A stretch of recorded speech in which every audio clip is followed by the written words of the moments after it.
ناموس رسالت کی بات آئی، پیر سوئے رہے۔ کون تھے سڑکوں پہ؟ پیر تھے کہ مولوی تھے کہ نعت خواں تھے؟ قوال تھے جن کو سرمایہ کھا گئے جو سارا ہمارا، یہ لوگ تھے؟ تحریک ختم نبوت میں ڈنڈے کس نے کھائے؟ علماء نے۔ غازی ممتاز حسین قادری کی تحریک چلی تو سڑکوں پہ کون نکلا؟ تحریک ختم نبوت۔ بتاؤ نا کسی پیر کا بیان دکھاؤ مجھے جس نے کہا ہو۔ تھک گئے گلے، ہماری ریکارڈنگیں لا لا کے لوگ ہمیں سناتے ہیں، کہتے ہیں جناب آپ کی سخت تقریریں نوٹ ہو رہی ہیں اور سوشل میڈیا پہ دور دور جا رہی ہے، تھوڑی احتیاط کریں۔ تو میں نے کہا یار کس طرح احتیاط کریں؟ کیسے احتیاط کریں؟ جس کتے کو اس کا مالک 4 روٹیاں ڈالتا ہے وہ ساری رات آوازیں دے دے کے گزار دیتا ہے کہ میں کسی کو اندر نہیں آنے دوں گا۔ ہم نے تو ساری زندگی رسول اللہ کا کھایا ہے۔ اصل بات بتاؤں آپ کو کیا ہے؟ دین مفت میں ملا ہے، اور جو شے مفت مل جاتی ہے اس کی قدر نہیں ہوتی، قدر نہیں ہوتی۔ دین نبی دا ایک ہی جانن دنیا دار کمینے، دین نبی دا جانن والے سونگے وچ مدینے۔ تجھے کیا پتا، تجھے کیا خبر اس دین کی؟ خبر ہی نہیں میرے رسول پاک کا پسینہ کتنا بہا ہے۔ کبھی تیرا پھیرا لگے تو احد کے پہاڑ سے جا کے پوچھنا نبی پاک کا خون کتنا بہا ہے۔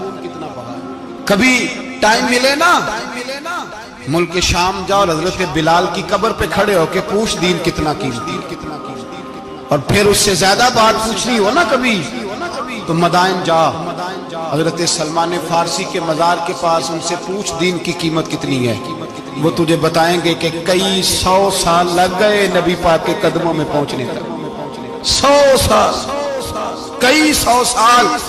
اور اگر پھر بھی تجھے تسلی نہ ہو تو جنت البقیع میں جا اور سیدہ طیبہ طاہرہ حضرت فاطمہ الزہرا سے پوچھ، ان سے پوچھ بی بی اس دین کی قدر کیا ہے۔ وہ تجھے بتائیں گی کہ جب دین کے چہرے پہ سرخ رنگ بھرنا تھا تو میں نے حسین کا خون دے کے بھرا۔ وہ تجھے بتائیں گی کہ اس دین کو جب پینٹ کرنا تھا تو میں نے جناب علی اصغر کے بازوؤں کے ساتھ مصوری کی ہے۔ وہ آسان سمجھ رکھا ہے لوگوں نے، آسان سمجھ رکھا ہے، کہا تم کٹ گئے۔ اور آج اٹھنے والا صوفی اور درویش کہتا ہے سارے ایک ہی ہیں، سارے اسی کو مانتے ہیں۔ جس سیاستدان کا دل کرتا ہے وہ جا کے مندروں میں پوجا کر آتا ہے، جس کا دل کرتا ہے وہ جا کے ہندوؤں کی ہولی اور دیوالی میں شریک ہو جاتا ہے۔ سب ایک ہی ہیں۔ اگر ایک ہی تھے تو حسین کا علی اصغر کیوں شہید ہوا؟ اگر سب ایک ہی تھے تو جناب علی اکبر کیوں شہید ہوئے؟ سارے ایک ہی تھے تو پھر ٹھیک ہے، مست رہنا چاہیے تھا۔ یہ مذاق ہے اتنی قربانیاں؟ شرم ہی نہیں آتی بات کرتے ہوئے؟ جاگو اور اپنے دین کو سمجھو۔ میرے رسول پاک علیہ الصلوۃ والسلام نے جو دین دیا اس میں تسلب ہے، تسلب، کفر سے بیزاری۔ کتنی بیزاری؟ حضرت ام حبیبہ رضی اللہ تعالیٰ ام المومنین ہے، یہ ہماری اماں ہے۔